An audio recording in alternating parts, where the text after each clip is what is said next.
Why are we so quick to pull a gun on each other nowadays? Why are we so quick to pull a gun? Is it because of our egos?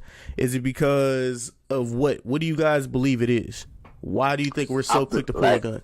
I want to talk on that one. I think social media, man. Nobody wants to be seen taking an L.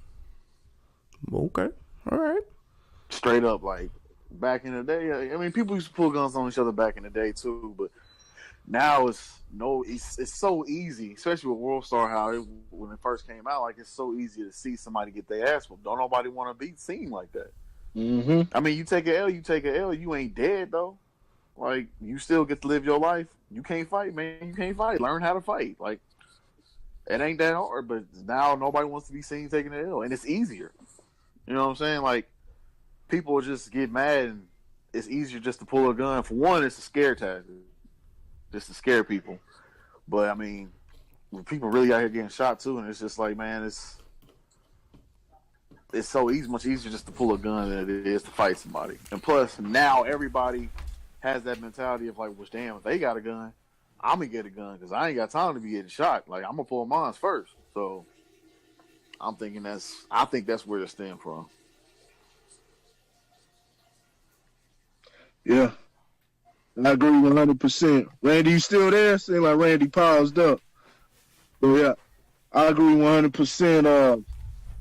Because nobody wants to take an L, and then even within taking the L, you know how bad it is within the black community. If you know what I'm saying, in the hood, you take an L, everybody's gonna ramp it up even higher. You know, you got the crowd, everybody, and all that shit. You know what I'm saying, making a big spectacle out of everything. Exactly. So now that does is influence the person even more.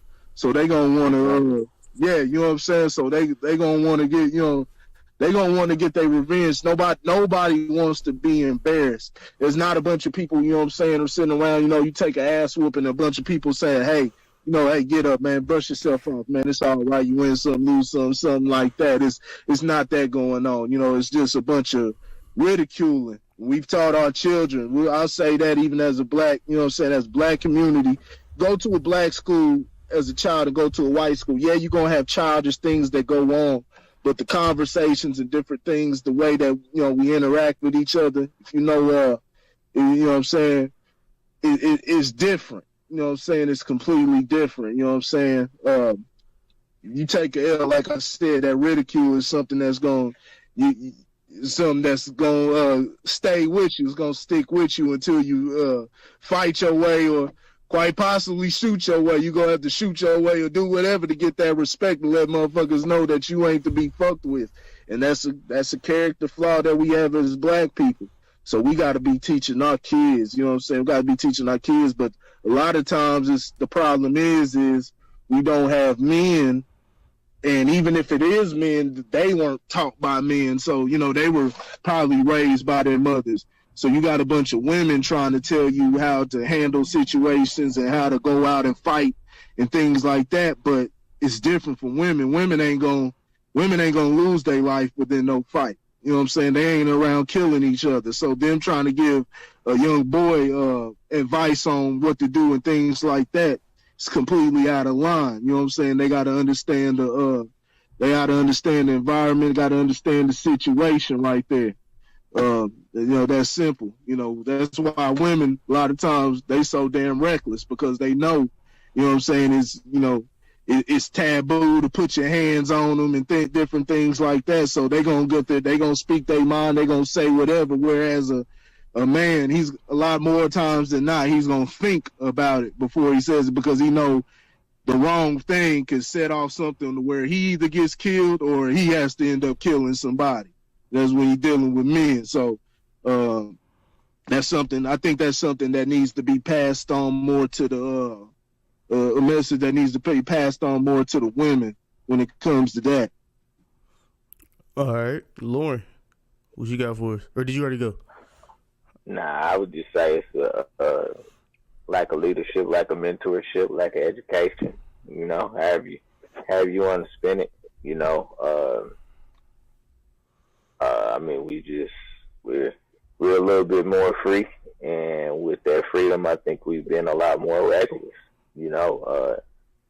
like I said earlier, you don't have any of the OGs, trying to pass down any knowledge to this next generation because they're afraid to get killed themselves. You know what I'm saying? So, you want to wake up to see the next day, you better keep your mouth shut. And, I think some of it has to do with maybe not knowing the right approach as well. Every generation is different, so you have to approach them from a manner in which they can really understand and connect. And I think that's no longer being really thought of. I'm not gonna, I don't think it's being thought of. Like, how do I connect with this young man so that he could see the error in his way and try to, follow a different path? Economically, I think sometimes, we're in a more dire situation, some of our environments as well. And I don't think we really talk about that enough, just survival.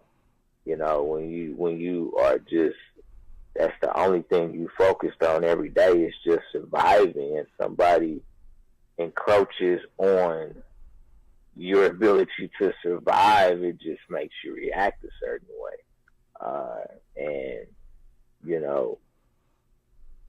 We as men, we have a very, very animalistic thought process anyway, in general. So,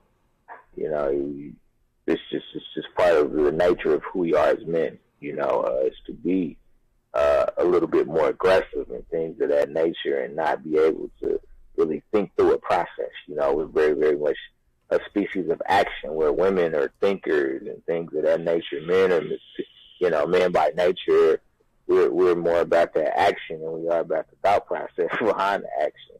And so, there's a lot of different factors. But I think it boils down. It all comes back to me, economics and education. All right. So before we bounce off of here, I talked about this Tuesday.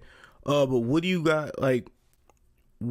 guys think about dudes going back to the hood and trying to make their hood better? You know what I'm saying? What is you guys' thought process on that? Do you guys think they should do that, continue to do that?